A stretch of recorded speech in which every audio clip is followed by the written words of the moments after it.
Christopher Nolan is a weeb.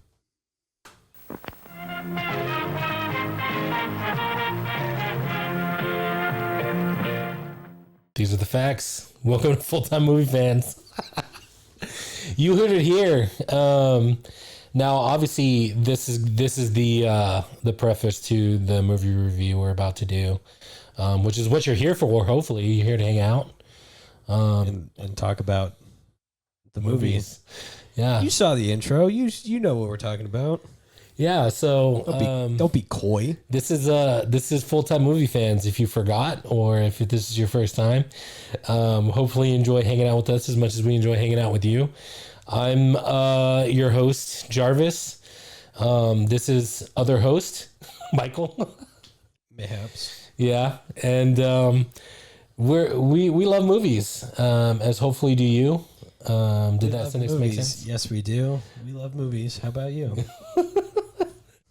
Look, man, we just love you guys so much. This is a Satoshi Kon movie. I mean, if you guys haven't heard of this guy, where have you been? I mean, actually, I didn't hear about him. Especially that's I'm you. just saying. I said, let's watch Paprika. And Jarvis said, what's that? And I said, it's an animated movie by Satoshi Kon. I was like, oh, I thought. Oh, okay. Yeah, I know what that means. I was like, are you quoting the Captain America? I have no idea where you're going with this. That's in Captain America Civil War. That's how Wanda and Vision get together, because he makes her paprika. Oh, got it. Yeah. And then she was like, it needs a little more paprika. Yeah. And maybe they were talking about the movie, and maybe they watched it for dinner and a movie, and that's how they fell in love. I have noticed that it's kind of funny. We talked about Jojo Rabbit. Did we? We did it recently. Doesn't ring any bells. Hopefully it's out before this one. Otherwise, that'd be weird. I'm definitely gonna release them in weird orders. You dog, you. But something that I noticed immediately before we get into anything else, I think that Paprika, at least from what I know, had a very heavy motif about blue butterflies, right? You saw butterflies a lot in there? No, I missed it. Okay. Well, next time when you use your eyes to watch a movie, you can notice that there were a lot of blue butterflies. There were a lot. I know. I'm just being. And then there was with Jojo Rabbit. So I'll preface this with there was a gray rabbit in the movie. You're correct, there was. But in Paprika, the blue butterfly usually signifies that there's something wrong, or something that seems perfectly fine is definitely not fine. Yeah. And the scene, and spoilers, by the way, this is all spoilers. You're not safe. This is not a safe place for you to be listening about movies that you haven't watched. But in Jojo Rabbit, the scene where Jojo learns that his mom's dead, he's following a blue butterfly out into the public area. See, guys, so everything's connected. Everything has to do with everything else, and we're just here to. Everything's a dream. This is all a simulation, and we're all living within a dream. And speaking of simulations, this movie is a simulation of real life because it is animation. Yes. Which is one of those Japanese animes. Yeah, it's an art form, and beautifully done as well. Because we also, unless this is the future, because I decided to mess with the order and release it later, we've also done that. We've also done Ponyo, which is also Japanese animated and animated very beautifully, as Studio Ghibli is well known for. Oh yeah, Ghibli. I always mess that up. I think that's my bet. Ghibli? Okay. Ghibli. Studio Ghibli. I heard somebody say that once. That was a hard one. Yeah. But this is an animated movie. And for those of you who think that animated movies are for kids, let me tell you. This is rated R. Yeah, let me tell you. This is rated R. Yeah, this is not rated for kids. And you can stream it for free on YouTube. So if you want to watch this video, if you want to watch this movie before this video, it's very easy. Just go. It's extremly easy right there. It's it's subtitled, so you're gonna have to read. And if you're not a fan of reading, maybe see a therapist. Yeah, it's like if you were at dinner and your significant other asked you to pass the salt, but the salt's right in front of them. That's how easy it is to get from our video to Paprika. Yeah, that is how it is. That is it's like really it's easy. literally right in front of you. So let's get into this. This is very important. Oh, salt, paprika, both Yeah, seasonings. which Also another connection. funky little bit is salt and pepper. Yeah. From Blue's Clues had a baby named Paprika. They sure did. We're telling you guys, we're here with the all deep cuts. connected. We're here with the deep cuts and the crazy similarities. This movie's a trip. If anyone's ever seen Inception, this is Inception, but better, and it came out before Inception. Much better. So it's like quite literally, there are scenes in this movie that look very similar to Inception. Christopher Nolan's never confirmed it, but I guarantee you, Christopher Nolan's watched this movie and then went, "Oh, that's cool. I want to do that. I want to do something." And then he tells everybody, "Man, I had this great idea." Yeah, from watching a Satoshi Kon movie. Yeah, so it's that's my rundown of what the plot basically is, but it is much better and it has much higher stakes in my opinion, and the characters are much more fleshed out. Not to diss Christopher Nolan. I think Christopher Nolan is a phenomenal director and he does a really great job, and that he should probably leave the writing to other people. Yeah, he has good ideas, but I think sometimes help with other people. Yeah, make the great ideas phenomenal. It doesn't have to be all yours. Yeah, and I think make it better. I think that's Christopher Nolan's down point. But we're not talking about Christopher Nolan. We're talking about Satoshi Kon. We're talking about Satoshi Kon, a man who is so good at his job. He's so very good. So good at his job. Yeah. This was actually adapted from a novel that Satoshi Kon also helped create. I believe. Hey, didn't Taika Waititi do a movie based off of a novel? Yeah, you're really harping on this bit, huh? This bit that everything's connected. So, this movie's got a lot of moving pieces, as moving pictures do. Wow, another connection, crazy. Yeah. Don't move the camera back to driver. Just get off him. He's lost his privileges for the next 5 minutes. Time. Doesn't time have... No, I'm just kidding. No. I'm losing control. So this movie starts out with... Now it feels like your nightmare, right? Yeah, it does. It starts out with a dream that this cop is having. What's the cop's name again? It's a dream within a dream? It's, what's his name? Of course, it doesn't show me. Detective Kogawa? Yeah, I think that's his name. So I think that's it. Yeah. I'll just call him Detective because it makes it easier for me because I can't see the full name. But the detective is having a dream. As detectives do. That he's like chasing down a dude. He's having a really hard time. Like it's a reoccurring dream that he's having. And this girl's popping up in the dream with him every time. And then he wakes up and Paprika is the lady. Helping him through his dreams. They have this device that allows you to connect to each other's dreams and like experience the dreams together. That's pretty much all the device does from what we're told, right? Is that you can just connect dreams and they're using it for the purposes of therapy. Yes. Which is a neat, makes sense. Neat little device. It's a neat little thing. I dig it. So, and then she leaves and it comes out that Paprika is an alias for, by the way, spoilers. Again, spoilers. You're not safe. We're 9 minutes in. If you haven't figured that out by now, you probably should. But as I was saying, we move on to our main character, who is Chiba.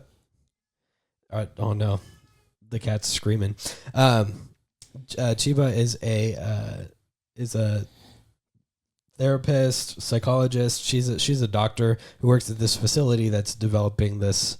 I don't remember what they called it. It was like it was DC. A DC Mini. DC Mini.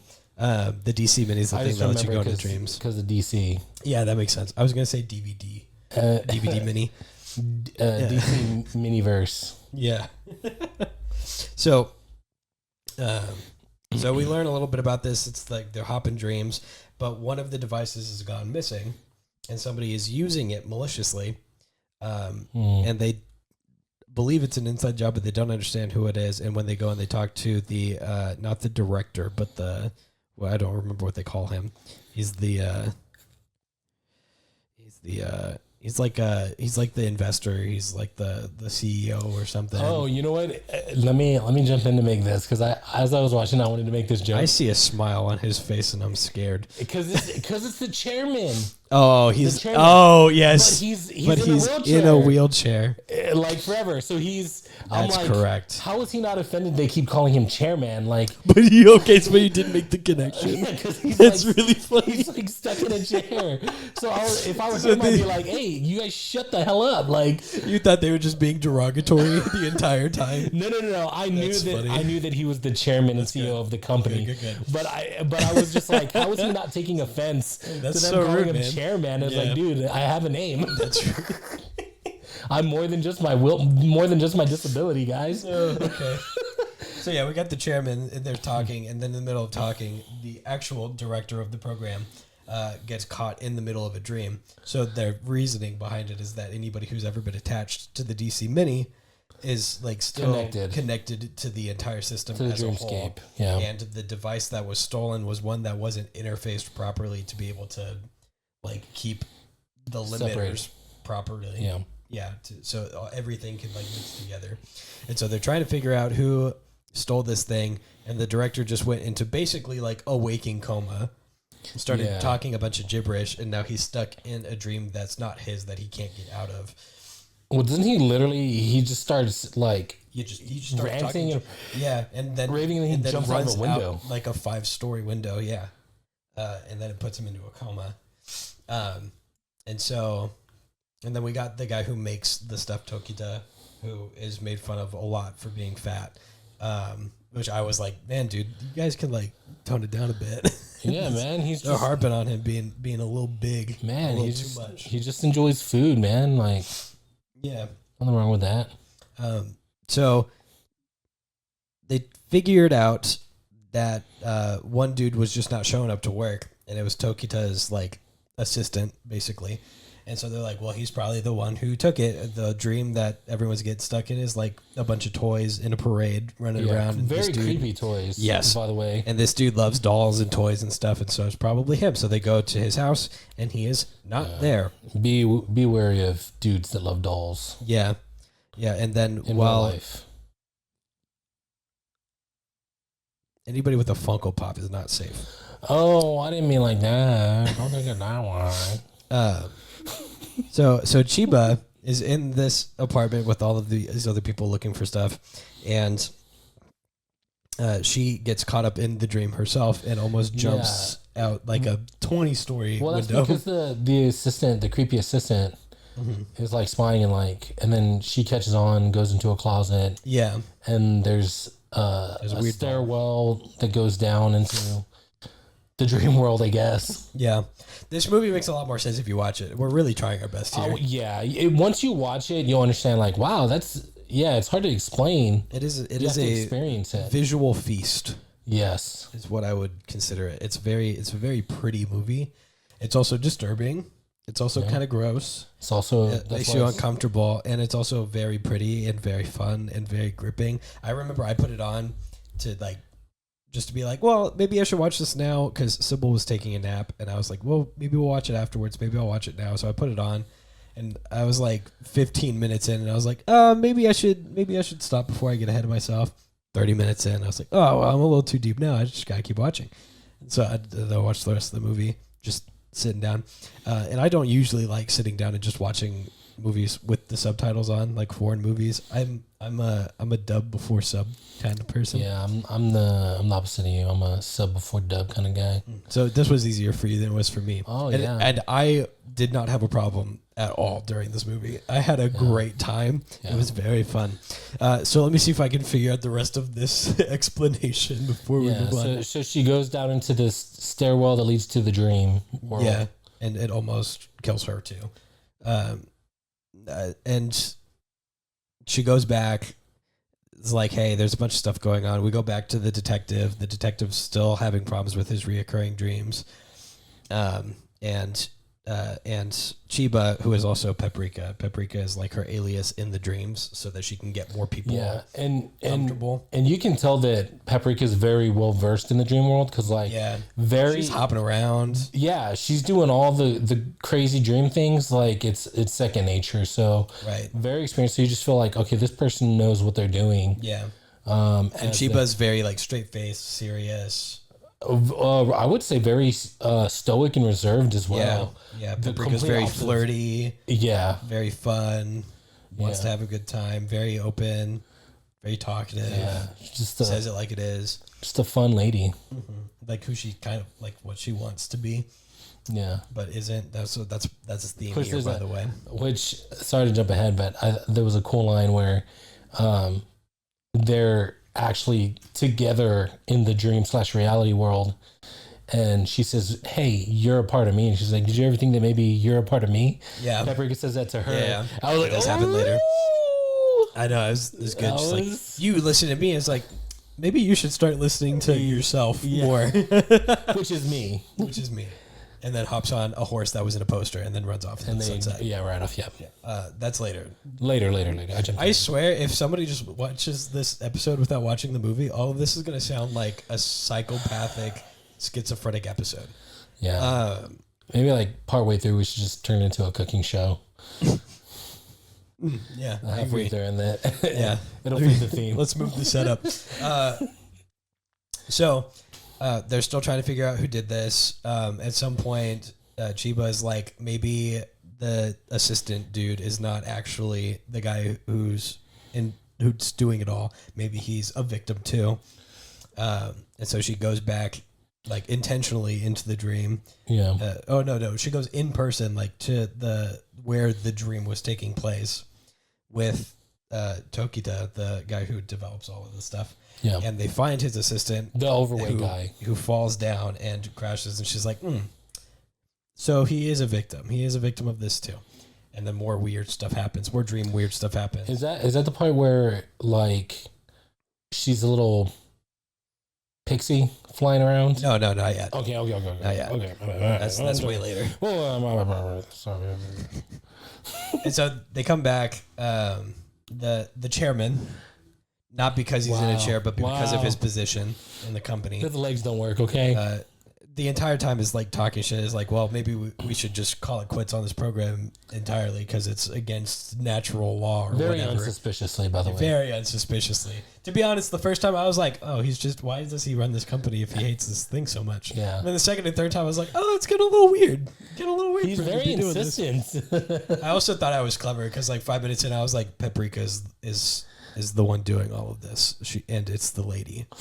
Even though like even in the title sequence it shows her switching. You're twisting your little mustache. Yeah, I was like, I'm so good at this, and I wasn't. It's like it's in the title sequence that Chiba is Paprika. Call me Mr. Detective. But they are trying to keep her identity a secret. Like that's a thing. Like she takes care of clients, and the clients know Paprika, but they don't know it's Chiba. Except for the detective guy, he figures it out the first time he meets her. Yes, in person. Yeah, he does. Well, he's a detective. The detective's also a great character, and he can't be overshadowed. So at some point, they bring in the detective to be like, "Hey, there's something going on here. We're gonna need some help." And the detective's like, "Well, I got my own cases going on, but like." You're Paprika, aren't you? Anyways. Which makes sense. Yeah, and so they're like, well, he didn't seem like he was willing to help very much, but like wanted to continue going through the process. And I think he had a little crush on Paprika. I think everyone had a little crush on Paprika. Yeah, I sure did. I was like, very adventurous. Man, that's one spicy lady. Mm-hmm. Get it? That's actually well, I'll get to that part in a minute. I'm sorry, I cracked myself up. So we're running through time here. So we so they keep on looking through. At some point, Paprika goes deeper into the dreams that are happening. Yeah, and she finds herself into everything. Is like she gets real deep. She's like, why is this random dude from the association here? And finds out that the chairman is behind all of it. Surprise. They try to like kidnap her and keep her in the dream, but she gets out. Yeah. And then she's brought back in somehow. Yeah. So she got captured in the dream. And that's when like the dude's henchman, the random guy from the association, is like pinning her down. Is like, haha, this you told me I wasn't going to become anything. It's a very uncomfortable scene, very very poetically done. He's like, I know that you're actually Paprika, that you're actually Chiba, and I prefer Chiba anyway. Yeah, he did the whole Magneto. Yeah. I prefer the real Paprika. Yeah. And then the detective is like experiencing like some actual breakthrough in his therapeutic process, and is like, I should do something about this. I should find them, and learns that there's like a problem in the dream world, and goes and sees Paprika getting like pinned down, and goes and rescues her. Well, one of the things that she gave him was a card that took him to that one room online, which was, part of a dream, like a dream chat room, I guess. Yeah. And he actually is inside of it. And then he goes from there to another room where he's watching on a movie screen what's happening to Paprika. The dude's torturing her. And he just walks through. He's starting to believe, like Neo, and he's starting to do the things. So he walks through the screen into where they are, and he saves her like a hero. And then his whole arc is resolved through that too. We're really not doing justice to this. I don't think we ever really do, but this one especially, we're not doing justice to. The story's just so like intricate. And so after this, the dream world and reality kind of blend. She gets out of the dream world, but the assistant dude gets shot in the dream world, but dies in real life. Well, it like kind of merges. Well, because he's still experiencing his dream as well. Yeah, where he's trying to solve this mystery of this murder, but then also it's related to some past experiences and trauma he has with an old friend of his. Right. That, funnily enough, they were supposed to be doing a business, making a movie together. Yeah. And at the end of it, he kind of decided, no, I'm not good enough for this, and he quits, leaves his friend. And his friend is the one he's been chasing the whole time because he has so much guilt regarding that. Mm-hmm. And his friend died, so the movie never got made, apparently, or something, right? Yeah. And so, but then the bad guy, when he rescues Paprika, however you say it, Ghibli? Is it Ghibli? It all comes together. It all ties into each other. So normally we see the scene where his friend is running through this door. Yeah. The dead body's in between them. The guy's slowly dying. This guy from his murder investigation that he's stuck on. And then past all the way further down, there's a door, and his friend is the one running out. That's revealed later because he thought he was chasing himself. Yeah. Which also has some, I'm sure there's something deeper there. And after he saves far Paprika, too long to discuss in this podcast. Yeah, after he saves Paprika, it's the evil dude that like stuck his hands all up in her and turned her into the real her. Yeah. He finally decides it's time to take action. Yeah. Like a boss, shoots him, and then we get to the point where you're saying where he's dying in multiple... Reality merges with the dreams, and then they have to figure out like how to... Like all of the dreams start crashing together with reality, and the chairman, who is no longer in a chair, turns into some giant kaiju dream monster.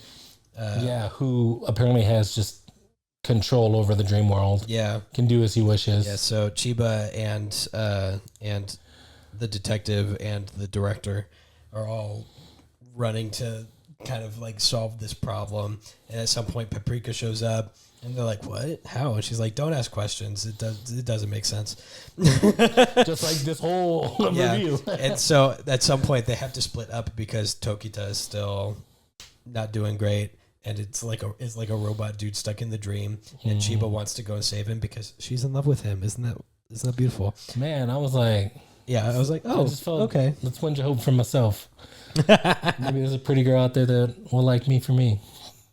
There is. She'll see my genius and look past the extra poundage that I carry. Sure. All those extra burgers that I shouldn't eat. everybody needs somebody who's going to eat their leftovers, you know? She's still shaking her head. I'm just out there looking for my Spice Girl. And Paprika's like, no, we have to go. Nice. We have to go solve this problem. And Chiba's like, well, you have to listen to me because I control you. And Paprika's like, baby, I'm the one who's been in control the entire time. Now we come to the point. About that. We come to the point in the timeline. And she was like, no, you're supposed to listen to me. And Paprika's like, maybe you should listen to yourself then. Yeah. So Chiba goes off to go and save Tokita. Which I actually liked is because Paprika says now she's being, so I guess she's being true to herself now. Yeah. So good. She's actually very, very she's good. actually living what she wishes she would do. What's true is that she really cares for him. Yeah. More than just a coworker, more than just like she actually loves him as a person. Yeah. And so she's off to do it. Yeah, just very nice. And Paprika and the rest of them go and try to solve the problem. And so then they end up running around a bit, find this massive, like, Inception-esque hole of the universe, which is much cooler than the Inception visual. Yeah. Just to say, not to shit on Inception. Inception's a fun movie. This one's just so much better. And then big kaiju chairman comes out and is like, ha ha ha, I can literally do anything now. And Paprika, he's like, I'm the Lord of Darkness. And Paprika goes, darkness, light, something else. Well, it was man, woman. He's like, I know how to solve this problem. See, all you needed was a little spice of life or something like that. That was the thing, is that Paprika is the spice of life for she sure Chiba. is. And then we get this weird little sequence at the end there, which like visually makes sense poetically, but like plot wise doesn't really make sense. Basically, Paprika turns into a big kaiju lady, sucks up the entire dream mess, and then reality exists in its own thing, and dreams exist. Yeah, she takes control over the dream world and becomes its spice queen. Yeah, and even sucks up the bad chairman. She's now Dream Spice. Yes, she is, and she is now leader of the dream world, I assume. Yeah. So Jarvis, would you recommend this to somebody? Man, let me tell you guys something. When it comes to movies that are rated R and animated, I gotta say this is worth the watch. Okay, good. Wow. Raving review here. I know. Yeah, absolutely, man. I mean, I think there's movies that when I think about all the movies we've reviewed, it's probably like one of those where it's worth at least one watch. You know what I mean? Watch it just to experience it. I don't know if the only one that we've reviewed that we're just like, don't watch this if you haven't, is The Rise of Skywalker. That's the only one I think. I think everyone, whether we think it's good or great or just meh, I think we're still kind of like, go ahead and watch it. This is one that I promise you, so literally this morning, because I'm a procrastinator, is when I watched this movie. Nice. And it was worth it. It was worth it, and I definitely will be watching it again. Oh yeah, for sure, because it's great, and I would definitely recommend you watch this movie. It's definitely funny because that's the nature of the movie itself, but it feels like a fever dream. You know what I mean? Like it's so crazy and wild. And for some reason, it never feels like you don't know the difference between like the dream world and reality. Like they did a good job at mixing them to where it wasn't confusing. Yeah, I agree with that. And it's definitely like, I don't know. I know there's some of you guys out there that are going to be like, I don't know, animations are for kids and stuff like that. I think there's probably a lot of you guys out there that understand, maybe you're into anime and you realize that, just because it's animated does not mean it's for kids. Yeah. This is one of those movies. And if you have that understanding, then you will absolutely like this movie. Even in that vein of thought, there's definitely a difference between like traditional shonen anime and the different like art forms of animation. Yeah. So like this is an anime styled movie. Yeah. This is not a shonen style story. Yeah, this is, I mean, I would say Animated movies are also different than if they have a series show. Yeah. Even the movies are animated just slightly differently. Oh yeah. But this is definitely more in the vein of like what we watched with Ponyo, even though Ponyo's more childish, kind of like really beautiful. Yeah. Masterful. Bright. Yeah. The animation still is very amazing and wonderful in Paprika, but it's definitely a little bit more mature, I would say, like even in the way that it's animated. Yeah. The lines and just how it is more realistic. In a lot of ways, even the crazy stuff, like I was watching the animation, I was like, man, that's very realistic. Yeah.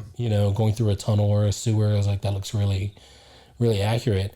But also because it's crazy, and that's one of the things I love about the animated art form, is that you can do so much more than you can like in live action. And live action CGI has gotten very great, but even still, you can still tell, because even still, like when you watch any of the live action Spider-Man movies, and then you go and watch Into the Spider-Verse, like it's just so enjoyable because of the things they can do visually with an animated art form rather than it's the suspension of disbelief. Yes. And so in an animated movie, you're much more engrossed, and you're like, oh, when things are weird and different, it's like because you already set like a normal that it's going to be animated. But when you're watching a live action something, whenever something's weird and different and the earth curves in on itself, it's like you're like, oh, that's CGI. Yeah. Which is just animation. Yeah, truly. But I mean, even still, Paprika is much better than like obviously the comparison that we made is like Inception. I know there are other movies. Honestly, I was reading through some of the comments on the YouTube, and I was like, oh, well, you should watch this movie too. Also a precursor to Inception. I'm just like, okay, I'm sure there's other movies with similar ideas about dream worlds and stuff, but this one was very cool in the sense that like it wasn't about layers of dreams. It was about you just go into someone else's dream and that reality, like there's a whole dream world. And they even mentioned the fact that it was that that the powers that be in the dream world were kind of upset that people in the not dream world were tampering with it and messing with it and being kind of like flippant with what it was. And so it turns out the powers that be were just the chairman. Chairman was trying to harness those powers and take control. The whole thing was that the chairman wanted to live in his dreams to be reality. Well, and so mixing the two together made it so that he could do what he wanted to do, which was to not be a chairman anymore. He wanted to be a walking man. He wanted to be a walkman, not a chairman. Very large, kaiju-esque walking bald man. You get it, Walkman, because like cassette player. Okay, 90s kids, right? 90s kids. Shout out hashtag 90s kids. Wow, that was very old of me to say. Anyways, if you're a 90s kid, subscribe. If you're a 90s kid who is, never mind, I'm not even gonna go there. I abandoned that one because I didn't know how to say it without sounding super weird. So you'll never know unless you jump into my dreams and figure out what I was going to say, and that'll never happen because we don't have DC minis in this world. I'm on it. I just gotta make another one. But so to answer your question, I recommend watching it. Like 10 minutes ago, I recommend watching this movie. It's just like you said, it's just a visual treat. It's wonderfully animated. It's so kind of wild and crazy, but still fun. All the little details that you can pick out as you watch it, which I'm gonna rewatch again probably soon, probably sometime this week. I mean, are we waiting for my rating till the end, or we'll do the rating? You can do it right now if you want. Really? Yeah. Okay. All right. So Paprika, I'd probably give it 7.5 dreams within a dream. Okay. Out of 10. That's cool. And you? Oh, and me. Man, I'm a sucker for really good stories. I wouldn't say this one was like a life-changing, like I'm crying my eyes out, wow, what a beautiful story. But this one was one of those like it would just caught you it's so so off guard. good. Yeah, that it was just so unexpected. So good. You get some little not that it was points. not that it was unexpected that it was going to be good, because I mean I was telling you earlier that Satoshi Kon is like a big name thrown around in the like pretentious movie circle. I would guarantee that probably like 96% or more of the people that will watch this video have never heard of this guy. No, that's why I'm here, to introduce y'all to art, which is what this is. This is art. If you guys, welcome to the world of art, you plebs. yeah, quite literally. This is one of those movies that, like, if I were to, unlike other movies that we've done, I would recommend this movie as like a introduction or like an explanation of why I love movies so much. It's one of those movies that I look at and I'm like, damn, this is something I would want to make. Yeah. Because of how clever and how simple and how easy it is to understand. Well, what does that mean? Like, explain like why I love movies. Yeah. What it means to me. Yeah. I mean, especially as it relates to this one, is like you say that this is like a movie that you would want to make for what reasons, and as someone who loves movies the way you do, why is this movie so great to you? So I'll use a comparison just to help out with okay. it. Because I've been using Inception already a lot. Yeah. Is that everything's connected. People allowed Inception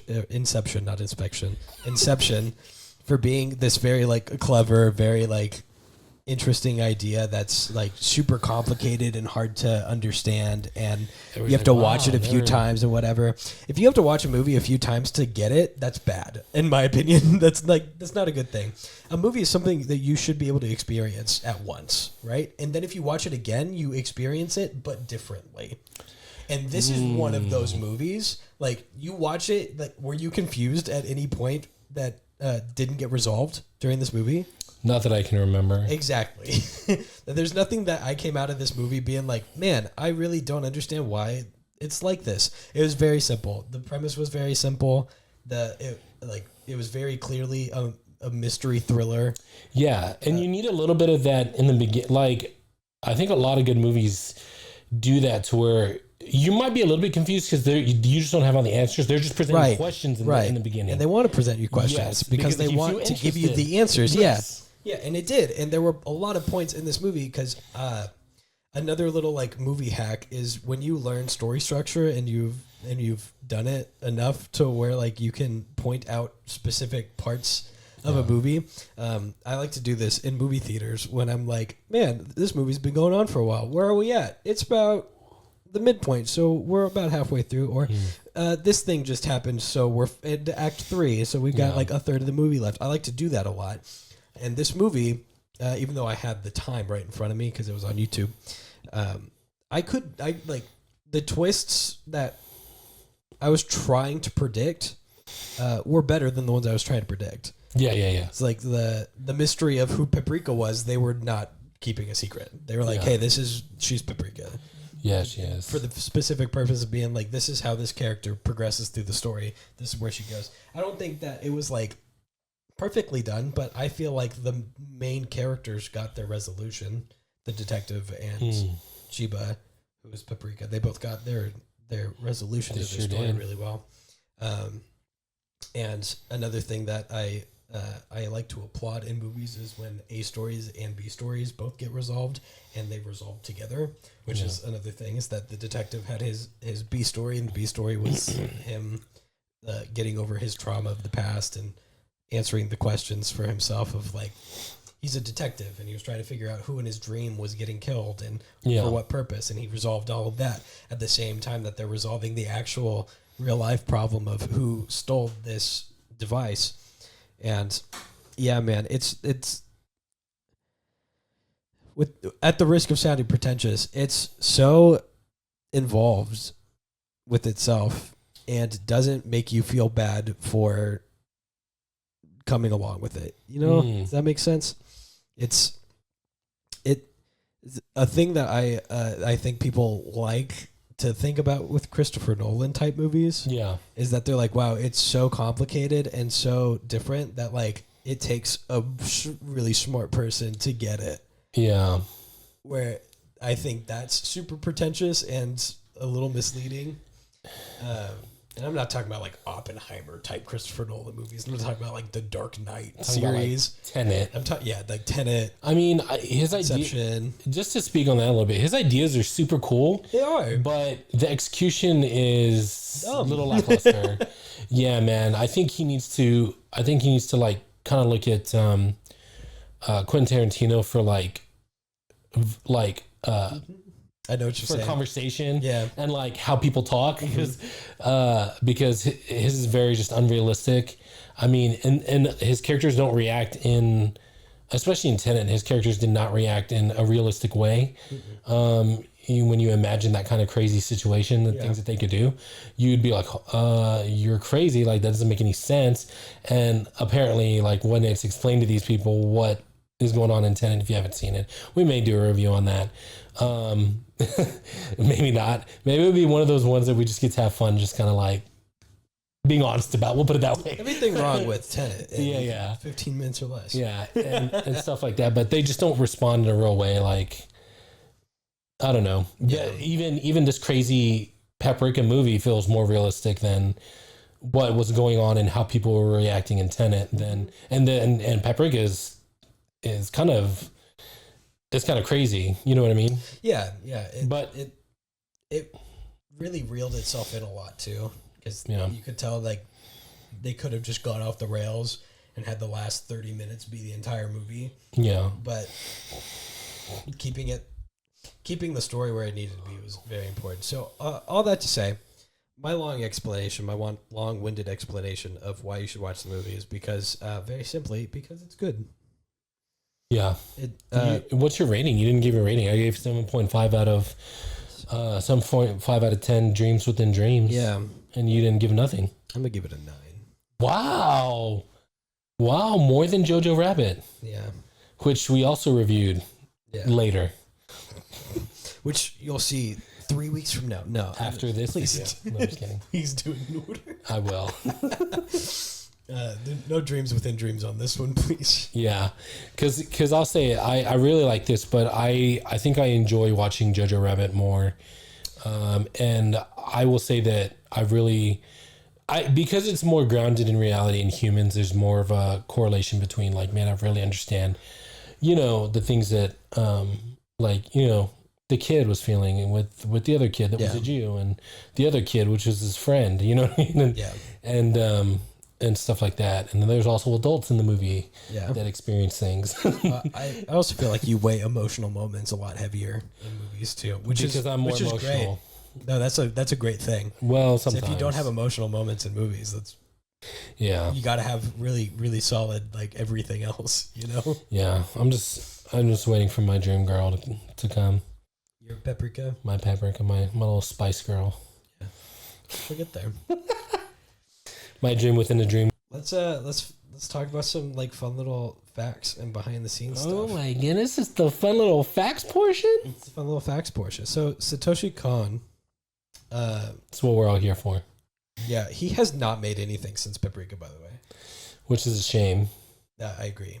I really do. Well, no, he made Anikuri 15, which was a TV series.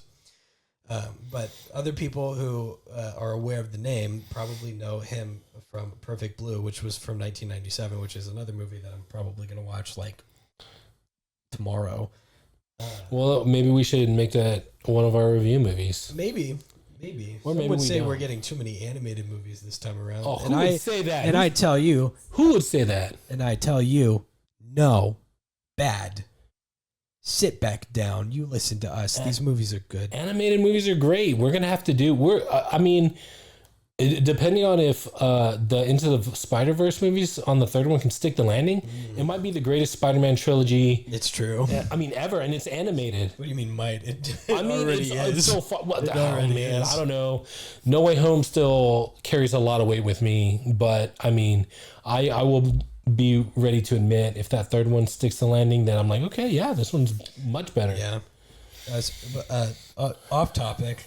But on topic with that, I saw people online hating on the recent Spider-Verse movie because of it didn't resolve itself. It's the same thing as The Last Jedi. It's the second movie in a trilogy. Of course, it's not done and cliffhangers are okay in movies where there's still a whole nother one to answer questions. I think. I get if you're frustrated at the end of the third movie. There's no resolutions for a lot of things. Mm-hmm. I mean, depending on how you do it, sometimes there being open-ended is kind of cool. It depends. Yeah. But you got to do that. You got to walk that line very, very well. But, I would say that oh my gosh, I was talking to somebody in real life the other day about our Rise of Skywalker video because I was like, because he asked on the full Uncut upload that I did, which happens on Saturdays, full Uncut uploads on Saturdays of our videos, and I titled that one this is the worst Star Wars movie ever made, and no one's talking about it because everybody puts so much emphasis on The Last Jedi killing Star Wars. I'm like, no, that's false. Yeah. If they would have stuck the landing on it and actually worked with what Rian Johnson was trying to do, then they would still be making Star Wars movies. Yeah, probably. The problem with that is that they're 3 different movies. Yeah. 3 different plots with 3 different directions. Yeah, I mean, I would say that I think we agreed Rian Johnson was setting up some cool stuff that could have been really great. Could have been. If either he got the job back again or somebody who was willing to collaborate with him instead of just undo everything he did, it could have been really great. You know what I mean? But I don't know. I agree. I got off on that tangent. We were talking about animated. Guess how much money it costs to make this movie? Oh my gosh, dude. $2 million. 300 million yen. So $300,000. Oh.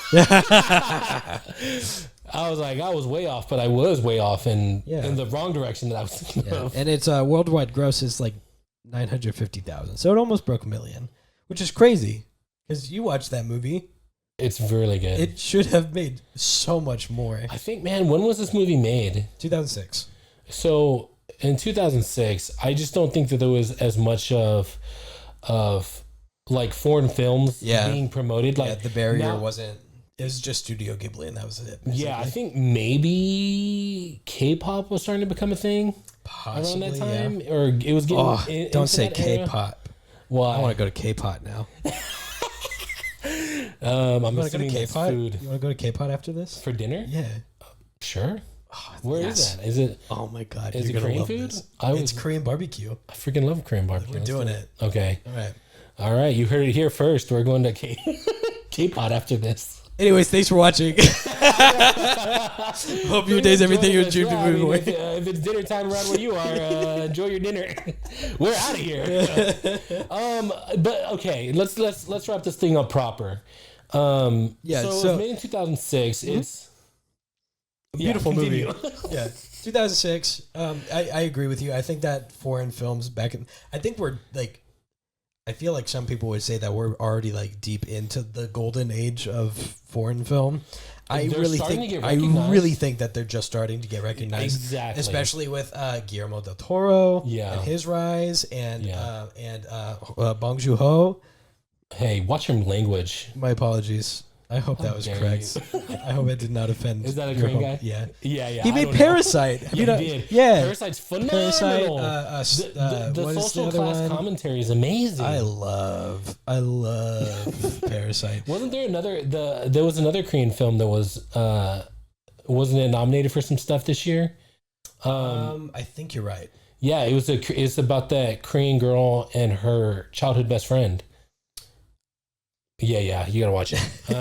But yeah, I mean, that's what I'm saying is foreign films are starting. Foreign films are starting to get picked up. Yes, and instead of it being a part of they're playing it all over the place. Well, in theaters, but in the national language, and they're getting subtitled over here, which is most of Hollywood's movies everywhere else. Mm-hmm. They watch it in American and watch it with subtitles in their language, and now we're starting to get their movies here in their native language with subtitles. Yeah, I think it's great because back in phenomenal. If you look back at film history, video cameras started popping up I say video cameras, they're like very early age video cameras. They started popping up all over the place. The one that we had in America could only be used indoors. Yeah. And the one that was made in France could only be used outdoors. And so that created a very like weird dynamic between the different kinds of movies that were made. Yeah. So we were making little like 15-second vines basically that were shown at like carnivals, while the French were making actual like full-length narrative documentaries of their lives. That's French New Wave for y'all out there at home that don't know film history.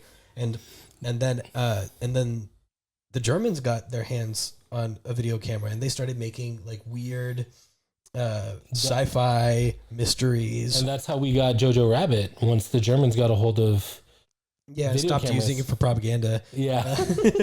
That's the thing is like the foreign films are really good because they set the tone for what film history was and how we got things. So like with the Germans, we got sci-fi, we got weird like fantasy stuff, we got mysteries. I think America was westerns, right? America was mostly westerns, but the westerns were made by Italian people. Which is where we get the apt term that's not very PC friendly, spaghetti westerns. Yeah, because they're made by Italian men. We got with the French, we got like these weird narrative documentaries that we probably would just like turn into dramas nowadays. Yeah, the day in the life type stuff. And so it's nice to see that we're coming back to this like non-American centric form of movie that tells more stories because that's what we had in the first place. So now we're hearing from other places like Japan's doing great with storytelling. Yeah. You know? I feel like they've always done really good. They tell crazy stories, but they're good ones. We've been watching the new season of Invincible. Have you ever watched Invincible? No. Oh, it's great. You should watch it. I'm just kidding. I have. You should watch it. Of course I watch it. Yeah. You should watch it too. The first season of Invincible is fantastic. But I was talking to Sybil about how the like difference in animation style, like the fight scenes and even like the detail that's given to everything in American made animations are just, for the lack of sounding like a complete weeb, not as good. There's not as much care put into it. How dare you? This is America. Just kidding. No, you're right. And there's like weird tropes that we've created when in Japan it's like a character could be on screen saying the dumbest stuff that you've ever heard, and there'll be tears streaming down your eyes because you're like, man, I really feel the importance of this right now. Yeah, when Naruto uses his talk no jutsu. Right, yeah, and you're like, man, friends are my power. Whereas in this one, it's like, yeah, I'm really depressed because my family is all dead and I have to save the world by myself and I don't know how to do it. And you're like, I mean, like, yeah, that sounds like a regular day for you, man.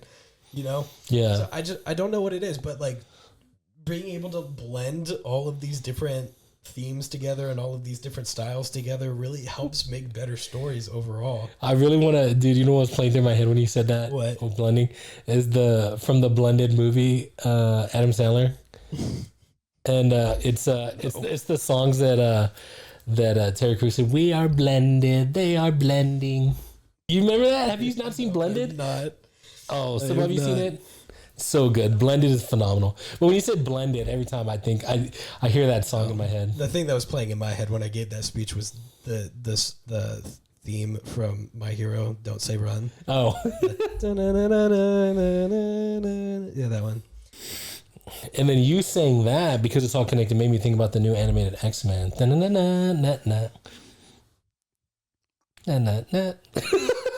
Okay, so this is so to bring it all back, guys. Wake up! This is you've not been having a dream. This is not a dream. This is real life. Yeah. This is Full-Time Movie Fans. Yeah, back to that you've been watching. Back to my my review from the second part of this podcast. The reason you should watch this is because if you're not a fan of watching foreign films, this is one of those really good ones that should really change your mind. Yeah, it's really good. I'm really I'm gonna say this. I'm trying really hard to get this man into some good film history stuff. Yeah. So I'm having to work my way backwards. I'm fighting, kicking, and screaming. And we're gonna have to watch some more black and white movies soon. Yeah, yeah. Well, that one's okay. At this time of this recording, our one black and white film is not yet been uploaded, but it will be uploaded soon. And you like that one? That was great. It's a great I movie. loved it. I loved it. And I'm gonna get you to watch another couple. You know, that's what I think is that, you know, older films, because it's an older style or it's in black and white, or even something like this, because it's something that we're not used to. Some people are put off by it because they're not used to it. Like, we're going to get some Korean food, and there's kimchi. A lot of people don't like kimchi. I love kimchi because it's so different than what we have. Kimchi's not I grew great. up in, oh no. Okay, well, kimchi is something that I love, but it's so different that a lot of people don't like it. Kimchi good. Kimchi's real good. Kimchi good. This movie, because it's like animated and so different, it may not be your cup of tea, but you should drink it anyway because it's delicious. Yeah. It's like your parents taught you when you were a kid. Try it, and if you don't like it, you don't have to eat it again. Yeah. Unless you had different parents from me, in which case you're probably going to have to eat it anyway because that's what you were given. You eat or you just go to bed. Yeah. You don't have to do that here at Full-Time Movie Fans. You can have your cake and eat it too. And you just can't complain about it not being there anymore. Yeah, exactly. So with that being said, again, this is not a dream. This is Full-Time Movie Fans. We hope you had a great time. Hope you watched the movie, and so that you can kind of understand the craziness that we're talking about. And I hope you'll leave a comment, like, and subscribe, and hang out with us again. We love you. We hope today's everything you dreamed of and more. Bye. Bye. Bye. Bye. Hey, you. How'd you like that episode? Did you like it? You like movies? You like this one? Do ya? You should subscribe to this channel right now. Also, as well. Yeah. You got friends? Yeah, you do. Do you? Hopefully. Show it to them. Show this to them. Prove it to us you got friends. There's other videos to watch too. Why don't you watch those if you're so cool? Yeah, prove you're not a bot. Leave a comment. Nerd.